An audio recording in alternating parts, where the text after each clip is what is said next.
కరుణతో పాటు వచ్చారా? నోరు తెరిచి ఆ మాట చెప్పచ్చు కదా. అయినా కరుణతో మా ఇంటి దాకా వచ్చి బయట ఎందుకున్నారు? లోపలికి రండి.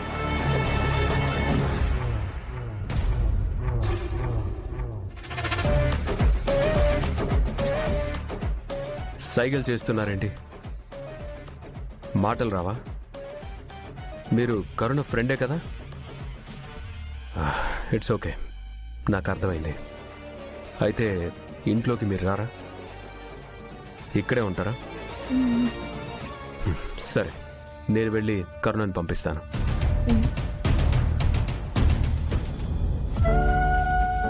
నన్ను క్షమించండి. బుజ్జమ్మ జాతకం గురించి నిజం తెలిసే వరకు నేను మీ ముందు బయటపడదలుచుకోలేదు. మిమ్మల్ని బాధపడుతున్నానని తెలుసు, కానీ తప్పక ఈ తప్పు చేస్తున్నాను. I'm sorry. నోరారా బాగి అంటూ ప్రేమగా పిలిచే మీ పిలుపుకి 5 ఏళ్లు దూరమయ్యాను. ఇప్పుడు నోరు తెరిచి మిమ్మల్ని పిలవలేక మీతో మాట్లాడలేకపోతున్నాను.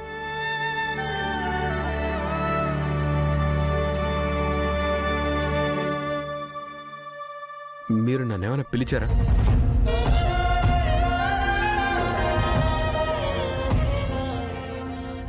పిలిచినట్టు అనిపించింది.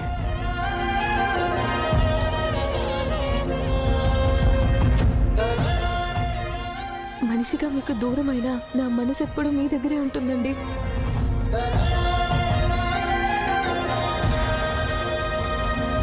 ఇంతకు ముందు బాకీ తను కలిసి దిగిన ఫొటోస్ వీడియోస్ ఉన్నాయంట. అవి చూపిద్దామని వచ్చిందంట.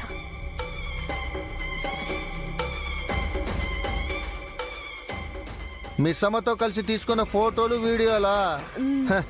నేను ఇంకా నువ్వు మిస్సమ్మనే తీసుకొచ్చావేమో అనుకున్నా. నేను బాగిని చూపి నీకే వచ్చిన.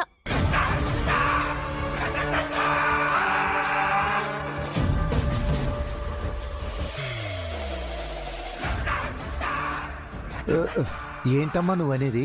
అదే రాథోడ్, పాత ఫోటోలు వీడియోలు బాగికి చూపించడానికి వచ్చాను అని చెప్తుంది. అంతే కదా కరుణ? అలాంటి ఫోటోలు వీడియోలు మా దగ్గర కూడా ఉన్నాయమ్మా. డైరెక్ట్ గా మిస్సమ్మని తీసుకొని వస్తానంటే చెప్పండి. బాగి ఎక్కడుందో మనకే తెలియదు కదా రాథోడ్. ఇక తనకేం తెలుస్తుంది? తను ఇలా చూపిస్తుంది.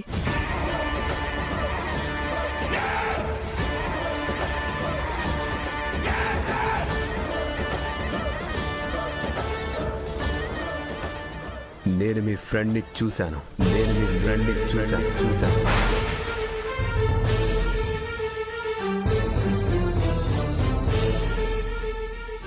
అమరేంద్ర బాగిని చూసాడా? మా ఫ్రెండ్ ని చూసిండ్రా? ఎప్పుడు సార్? ఇప్పుడే.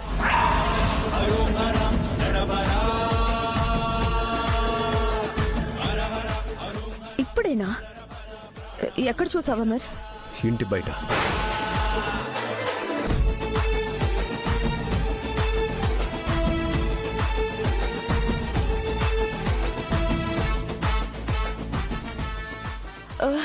మీరు తనని గిట్లా కలిసిండ్రా సార్? కలిశాను, మాట్లాడాను.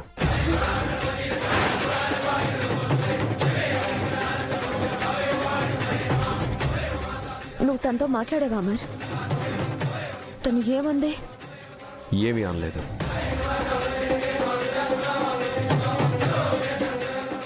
గదేంది? మీరు గిట్లా తననేమని అన్నారా సార్? నేనెందుకు అంటాను? నువ్వు తనని చూసి మాట్లాడి కూడా ఇంట్లోకి తీసుకురాలేదా అమర్? రమ్మన్నాను, రానని సైగలు చేసింది.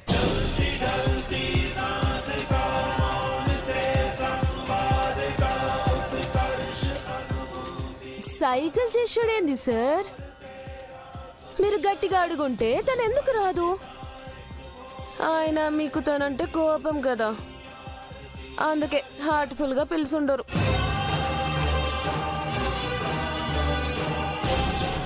అవునే, ఆయనకి నా మీద డౌట్ వచ్చినట్టుంది. అలా నా దగ్గరకు వచ్చి ఎవరు ఏంటని గుచ్చి గుచ్చి అడిగారు. నా ఐడి కార్డ్ చూపించమన్నారు.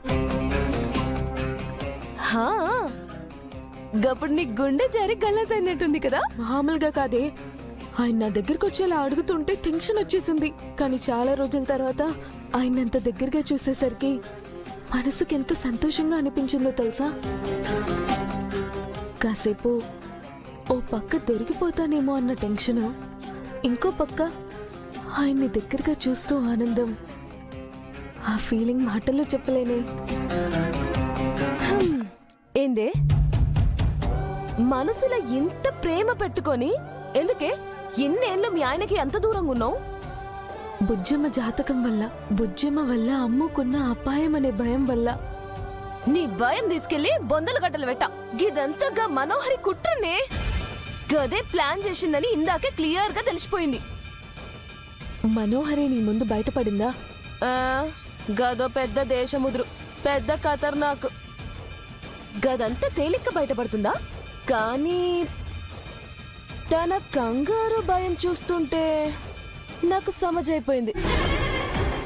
నువ్వు గీడికి వచ్చినట్లు నేను మీ ఆయనకి చెప్పనీకపోతుంటే మనోహరి అడ్డుపడిందే. దానికి తోడు కేర్ టేకర్ యాదం ఒకటి. ఇద్దరు కలిసి ప్లాన్ చేసిరని నాకు డౌట్ కొడుతుంది. వీడియోలో చూసాక నాకు యాదమ్మ మీద డౌట్ వచ్చింది. ఆయనతో మా గురించి ఎందుకు చెప్పకూడదని నువ్వు మనోహరిని అడగలేదా? అడిగిననే. అందుకు తనేమన్నదో తెలుసా? మీరు ఈ ఊరికొచ్చి కొన్ని రోజులే అయింది కదా, ఇంకొన్ని రోజులు చూద్దాం, గప్పటికి అమ్ముకి ఏం కాకపోతే గప్పుడు అమ్మర్తో చెప్పి మిమ్మల్ని ఇంటికి పిలుస్తామని చెప్పింది.